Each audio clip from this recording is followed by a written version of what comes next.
rapport, get people interested, make them comfortable with the subject, and then you can deliver more technical aspects. Another story that I use is, I talk about, there's a gentleman in the Northeast that I saw on a National Geographic show, right? I saw this story on a National Geographic show. He was out there, he was a fisherman that had been fishing for 20, 30 years, and there was a storm that was coming. But he wanted to go out fishing, so he told his wife, don't even worry about it. She said, you should take somebody with you, you never know what might happen. He said, I have all the experience in the world, I want to go out there by myself. So he goes out there by himself in the Atlantic Ocean, storm comes, sweeps him over, destroys his boat, everything is broken. He has one life raft that he's got left, and he's able to grab onto one piece of metal.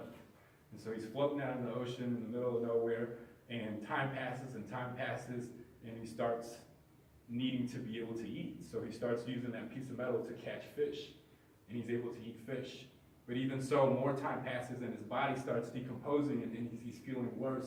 So when he catches the fish this time, he starts eating the whole fish, the guts, the eyes, every single part of the fish. And as it turns out, instinctively, he was able to do that because those eyes and other parts of the fish actually provide other nutrients that allow you to survive, that are essential to a survival in that kind of situation. So eventually, they finally find him, they bring him back to civilization, he's saved, yay.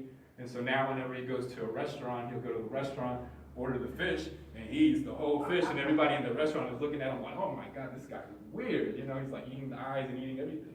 But the point is, sometimes when we're in situations where we have to do something, we realize that that thing that we feared might actually be good for us. And so as an example, that's a speech that you can deliver whenever you're talking to a group of people, let's say at a corporation where they're being forced to be in Toastmasters because of the fear of public speaking. And now you can talk about, you know, sometimes what you fear may not necessarily be bad for you. You know, and it's a joke, it's kind of dark humor a little bit, but you can use that later on to transition into what you're talking about, which is the fear of public speaking and how you can overcome that and then eventually become comfortable with it. And usually when I wrap up a presentation like that, I'm like, well, go eat your fish eyes, you know, or whatever that might be. So you can use that with humor to be able to connect to what your point is. So those are a couple of examples of stories. So there's 3 different things that you can do whenever you're sharing the information that you're trying to deliver in a training session. And that's the basis of my presentation. So when you're doing the presentation, introduction, make sure that the key point or objective is identified, and then give the substance of what the components are of that training session. So for me, it's using stories, using examples, and using demonstrations to be able to be effective when you're training, right? So I shared a couple of stories.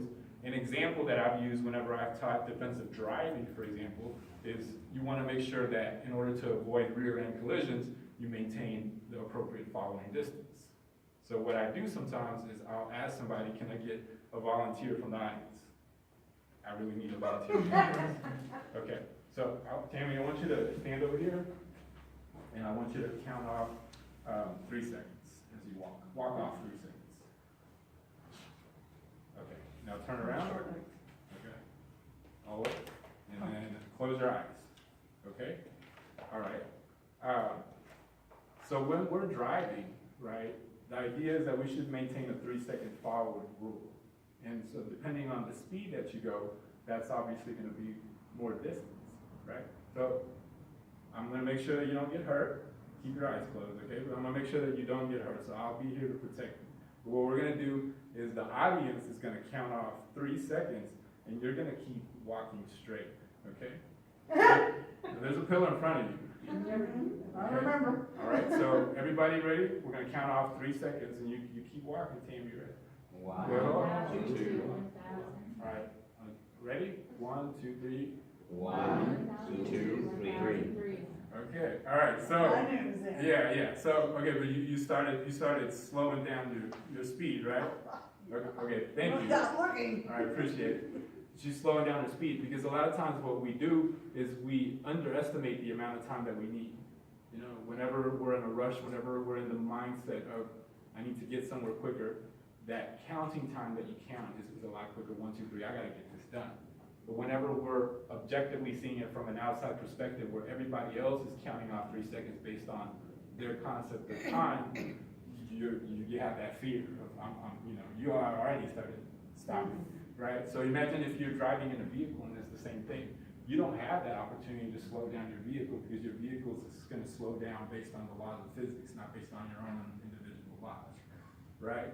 So we need to make sure that when we're doing that following distance that we really, really, truly are identifying how many seconds those are behind the vehicle there.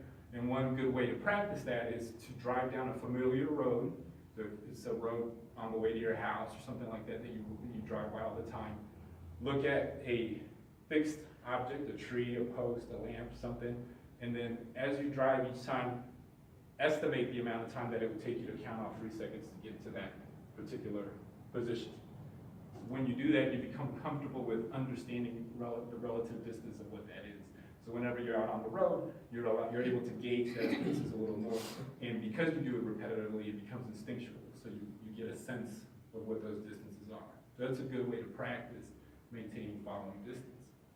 So that's an example of how you can demonstrate an example to show people.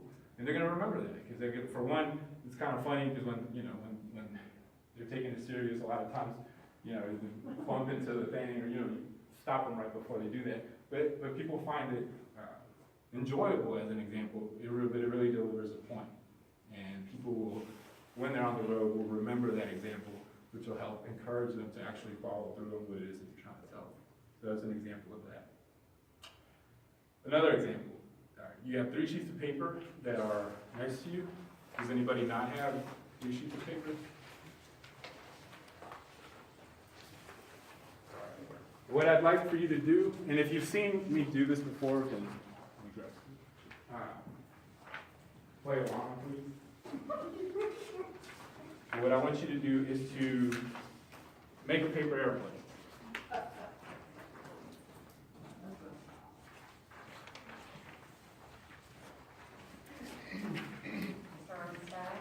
Yeah.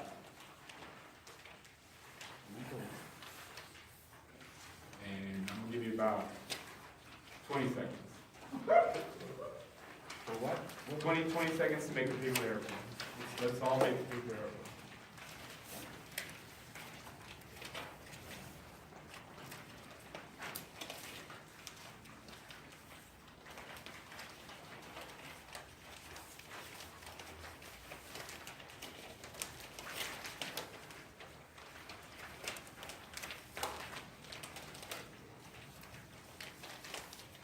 All right, let's go ahead and wrap it up. Okay, so this is what I wanted you to make, right here. Did anybody make this one? That's a jet. Yeah, that's a good point, right? So if I'm delivering a message and I'm trying to get you to do something, and I give you vague instructions, we're all going to be making different planes, right? And exactly. I could have been more specific in the way that I worded it and so forth. So we're not doing the same thing. And as you asked, it's a good point.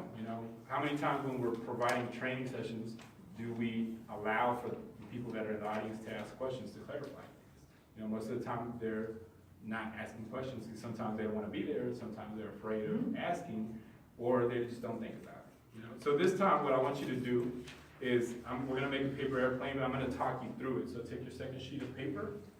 I'm going to talk you through it. So lengthwise, I want you to fold it in half.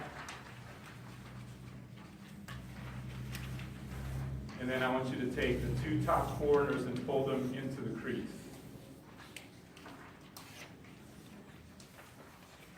This way? Yeah, open the paper up and then take the top 2 corners and fold them into the middle crease that you just made.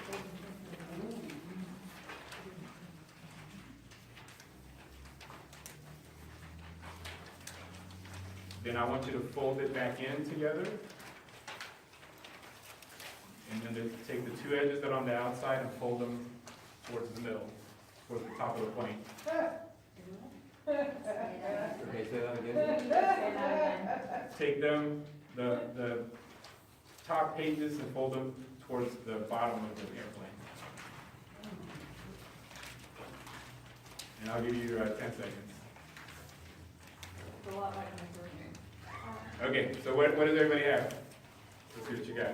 You have an envelope. Fantastic. What else? What else do we have? Okay. All right. So we're all pretty close, right? We're all getting close. We're all almost there. However, there's still some ambiguity to the instructions. There's still some aspect of what I said that may not have made sense to some different people. All right. So now let's do it. Take your last sheet of paper, and this time I'm going to talk you through it, and I'm going to also do it and demonstrate it. Okay. So what I want you to do is take your sheet and lengthwise fold it down the middle.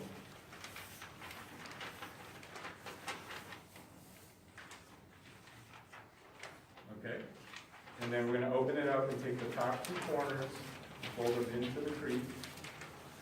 So you should have a triangle at the top. I believe it's called an isosceles triangle, if I remember correctly. Right? So then we fold it in together. So that the top two triangles are together. And then we're going to take the bottom, the open pieces, and fold them up to the top so that they're flush with the top edge to make the wings.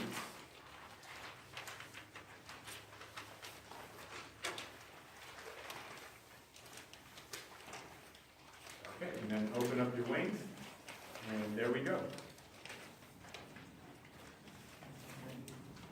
All right, so everybody pull up the airplane. Okay, so would you agree now that we all have the same? Yeah, that's the. If you don't do this correctly, you're putting yourself in danger as a speaker, by the way. These people will throw them at you. But no, can you agree that we are all on the same page now? We all deliver the same airplane.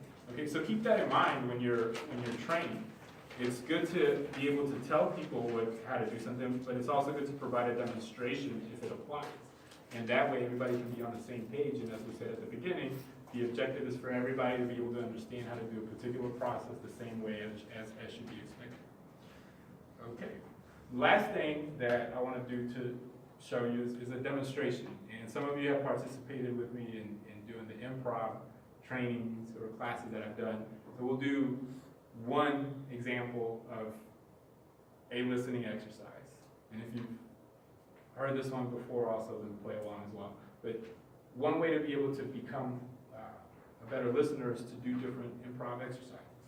What I need is somebody to come up here and get a chance to do this demonstration. All right, come on up, Steve. Give him a round of applause. So what we're going to do is we're going to have a conversation. All right. Have you done this one before? Nope. Okay, we're going to have a conversation, and You don't know this man? for us You to, don't know this man? I don't hang out with weirdos. For us to be able to speak together, we have to respond to each other using the last letter of the last word that we said. Okay. Okay, so I want you to respond whatever you want to start off. Okay, so I would ask you, what are you doing for the holidays? Say whatever you want. Staying home. Staying home. Okay, so staying home, home would be the last word, E would be the last letter. Let's say, everyone else is going to the Christmas party. You should come too. 2 would be the last word, O would be the last letter, so you would start with O. Oh, you really think so? Oh, yes I do. I know you think people don't like you at the office. Let me tell you, everybody thinks you're hilarious. Seriously, people think that I'm hilarious? That makes me so excited. Don't you know? Sharing in the camaraderie of the work environment is the best way to get a promotion. Now that's really something that I should think about. True. All right. So what I want you to do is to try the same exercise. Okay, so pair up with somebody next to you. If you're in another row, move to the other row. And I want you to try the exercise. So talk about what you're doing this weekend. Talk about what you're doing for the holidays. Talk about what you're doing for next year. Take your time at the beginning. Make sure you respond with the last letter of the last word.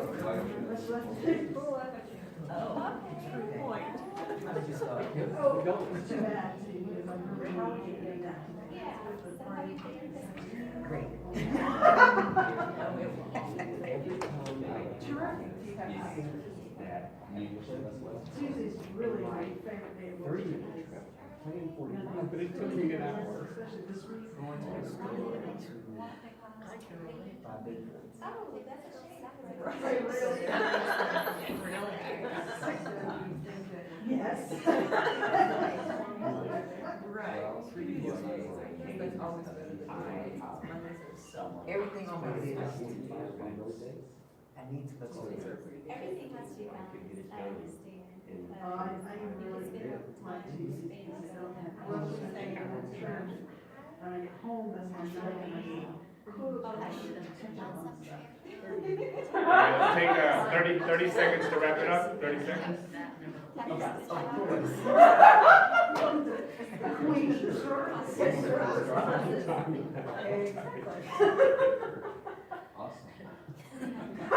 All right, let's go ahead and bring it. Let's go back to your seats.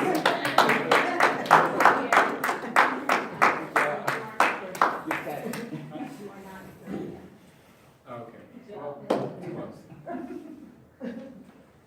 By the time I finish, I'm at 30. All right. So what did you think about the experience? What was it like?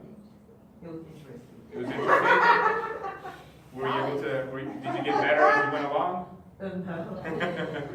Okay, well, the point of the example is that whenever we're listening to people, oftentimes we are already coming up with what we're going to say next, our response, our opinion on what they're saying, and we tune out whatever they're going to finish off saying because we're already ready to say what we're going to say. What this exercise does is it forces you to listen all the way through what that person is saying because you don't know when it's going to be your opportunity to speak. And so that's what's called active listening. So you're literally repeating the very words that other person is saying in your head, being very focused in terms of hearing what they're saying. And so now you can become a better listener in that way. So if you practice that exercise and you do that on a regular basis, you become better at being able to listen to people more effectively. And not only that, but if they don't even know that you're doing it, it's unethical, but so fun to do it. No, just kidding. Don't do that. That's unethical. But do practice with somebody else because it's a good opportunity for you to be able to listen. So that's a demonstration right there where we can literally demonstrate to the audience how you practice this active listening and then actually have them be involved in participating themselves, which is part of the experiential learning process as we learned during the summit. And if you haven't seen Jose Antonio's presentation that he did, he put together a presentation on experiential learning that's really, really great. So if you ever get a chance to see that, you should definitely see that. So we talked about how you can deliver training. It was focused on a few important objectives. So one is to establish rapport from the get-go, to be clear on what your overall objective is, to be able to provide a body, which I would recommend using stories, examples, and demonstrations. And then to conclude, what you want to do is be able to summarize that so that they know exactly what it is that they're supposed to know and do. As an example, if I was providing a presentation on how to avoid rear-end collisions, I would tell them what we want to do is avoid rear-end collisions. The way that we're going to do that is to maintain the appropriate following distance, to be able to avoid distractions, and to stay aware. And how we're going to do that, and what I want you to do, is to follow the 3-second rule. Don't eat, put your makeup on, or do anything else in the car other than driving. And to stay focused and aware, make sure that you get plenty of sleep. Don't drink alcohol. Don't use drugs. Not before you're going to get in the car. Otherwise, you'll do whatever you want. Not before you're going to get in the car. And we will be able to avoid rear-end collisions. So we summarize, they know what it is that you talked about, they know what they're supposed to do, and then what I would recommend is conclude with something else that's going to establish rapport or something humorous that leaves it with a sense of levity where they feel like they enjoy the presentation. So what you want to do is be able to provide them, I'm sorry, I missed one point. Also, part of the training process is to let them know that there are resources available based on what you talked about and that you're available to help. Or if you're coming in to do training for organization, usually there's somebody else that's the representative. So if I'm delivering that presentation, I can say, this is what we want you to do. Here are the resources if you want more information. And Jim here, as your safety manager, will be available to answer any questions, right? So that way they know that they can also have additional information to be able to follow up on. but then leaving with the sense of humor or something that's light. I will leave you with one last tip, and that is that you should dress professionally for the presentation that you deliver. Know your audience. That way, if you're speaking to a professional audience, put your tie on, your suit on. If you're speaking to construction workers, they're probably not gonna have a sense of rapport if you show up in a tie, so wear the appropriate clothes. I probably should have worn a tie today, but it's Sunday, and I wanna feel relaxed. Madam Toastmaster.